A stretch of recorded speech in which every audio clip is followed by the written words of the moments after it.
ಮಾತಂತೆ ಕೇಳಬೇಕಲ್ಲ ಅಣ್ಣಯ್ಯ. ಯಾಕಂದ್ರೆ ಬಿಡಿಸಿ ಹೇಳ್ತೇನಂದ್ರೆ ಹೊಡಿತೇನೆ ಬಡಿತೇನೆ ಅಂತ ಹೆದರ್ಸ್ತಾ ಇದ್ದಾರೆ ಅಣ್ಣಯ್ಯ. ಆದ್ರೆ ಪ್ರತ್ಯಕ್ಷ ಕಂಡರು ಪ್ರಬಡಿಸಿ ನೋಡುವ ತಾಳ್ಮೆ ಮಾಡ್ತಾರೆ. ನನ್ನ ಗಂಡನ ಹತ್ರ ಉಳಿದಿಲ್ಲ ಅಣ್ಣ, ಉಳಿದಿಲ್ಲ. ನಾನೇನ್ ಮಾಡ್ಲಿ ಅಣ್ಣಯ್ಯ, ನನ್ನ ಶಕ್ತಿ ಸುಮೋ, ನಿನಗೊಂದು ಮಾತು ಹೇಳ್ತೀನಿ, ಚೆನ್ನಾಗಿ ಲಕ್ಷದಲ್ಲಿಟ್ಟುಕೋ. ಅಣುರೇಣು ತನ್ನ ಕಾಷ್ಟದಲ್ಲಿ ಅಡಗಿದ ಭಗವಂತನ ಮಾತು ಒಂದು ವೇಳೆ ಸುಳ್ಳಾಗಬಹುದು ಸೋಮೋ. ನನ್ನ ತಂಗಿ ಅಂಥವಳ ಅಲ್ಲ. ನನ್ನ ತಂಗಿ ತಿಪ್ಪಿಯಲ್ಲಿ ಬೆಳೆದ ಹಿಪ್ಪಿಯ ಹೂವಲ್ಲ ಸೋಮು. ಅಕ್ಕ ಸಾಲಿಗನ ಮನೆಯಲ್ಲಿ ಸುತ್ತಿಗೆಯ ಪೆಟ್ಟನ್ನು ತಿಂದರು ಬಂಗಾರ ತನ್ನ ಬಣ್ಣವನ್ನು ಬದಲಿಸಿಕೊಳ್ಳಲು ಹೇಗೆ ಚೊಕ್ಕಾಗಿ ಬರುತ್ತದೆಯಲ್ಲ, ಹಾಗೆ ಎಂದಿದ್ರು ನನ್ನ ತಂಗಿ ಚೊಕ್ಕ ಚಿನ್ನದ ಗೊಂಬೆ ಸೋಮು, ಚಿನ್ನದ.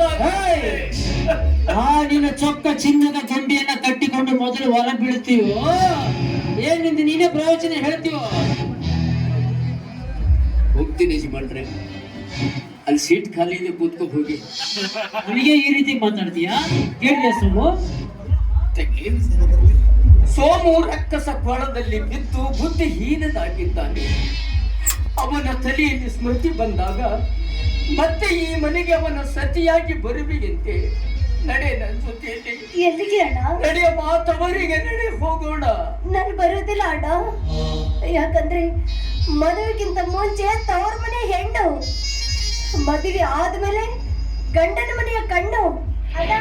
ಅವರು ನನ್ನ ಗಂಡ ಅಣ್ಣ. ನನ್ನ ಗಂಡ ನನಗೆ ಹೊಡೆಯಬಹುದು, ಬಡಿಯಬಹುದು, ಹೆಚ್ಚಾಗಿ ನನ್ನ ಪ್ರಾಣವನ್ನೇ ತೆಗೆಯಬಹುದು. ಮುತ್ತೈದು ಸಾವು ನನ್ನ ಗಂಡನ ಮನೆಯಿಂದ ಮರಣ ಹೊಂದುತ್ತೇನೆ ಹೊರತು ತವರ ಮನೆಗೆ ಬರುವುದಿಲ್ಲ ಅಣ್ಣ. ನೀನೊಬ್ಬನೇ ಹೊರಟೋಗೋಣ, ನೀನೊಬ್ಬನೇ ಹೊರಟೋಗೋಣ. ಆಯ್ತಪ್ಪ ಸೋಮು, ಕೇಳಿದೆಯೇನಪ್ಪ ನನ್ನ ತಂಗಿ ಆಡಿದ ಮುತ್ತಿದಂತ ಮಾತುಗಳನ್ನ. ನನ್ನ ತಂಗಿಯ ಭಾವನೆಯನ್ನು ತಿಳಿದುಕೊಳ್ಳದೆ ಹೋದೆಯಲ್ಲೋ ಸೋಮು. ಕೊನೆಗೆ ಅವರು ಹೇಳಿದ ಮಾತನ್ನೇ ನೀನು ಹೇಳ್ತೀಯಲ್ಲಪ್ಪ. ಶಿವಾನಂದ, ಮತ್ತೆ ಮತ್ತೆ ಹೇಳಲಿಕ್ಕೆ ನನ್ನಲ್ಲಿ ಅನ್ಯ ಉತ್ತರಿಲ್ಲ. ಈ ನಿನ್ನ ತಂಗಿಯನ್ನ ಕರೆಕೊಂಡು ಹೊರಗೆ ಬಿಡಲ್ಲ. ಹೋಗ್ತೀನಪ್ಪ.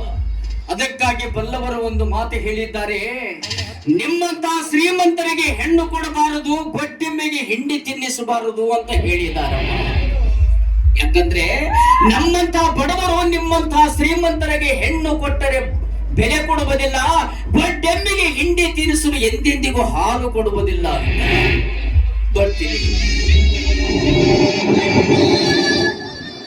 ಏನಾಗಿದೆ ಅಣ್ಣ ನಿನ್ನ ಕಾರಿಗೆ? ಅಂದು ನಿನ್ನ ಮನೆಗೆ ತುತ್ತನ್ನಕ್ಕೆಂದು ಬಂದಾಗ ಮನನೊಂದು ಹೋಗುತ್ತಿರುವಾಗ ದಾರಿಯಲ್ಲಿ ಕಾರಿಗೆ ಅಪಘಾತಕ್ಕೀಡಾಗಿ ಕಾಲು ಕಳೆದುಕೊಂಡೆನಮ್ಮ. ಅಣ್ಣ, ಯಾಕಣ್ಣ ಈ ವಿಷಯ ನಾನು ತಿಳಿಸಿದಿಲ್ಲ? ನಿನ್ನ ಪಾಲಿಗೆ ನಿನ್ನ ತಂಗಿ ಇಲ್ಲ ಅಂತ ತಿಳ್ಕೊಂಡೇನಣ್ಣ? ಹುಚ್ಚಮ್ಮ, ನಿನ್ನ ಕಷ್ಟ ನಿಷ್ಠೆಗಳೇ ನಿನಗೆ ಹಾಸ್ಯ ಹೊಲಿಯಲು ಸಾಕಷ್ಟಿದೆ. ಬರ್ತೀನಮ್ಮ.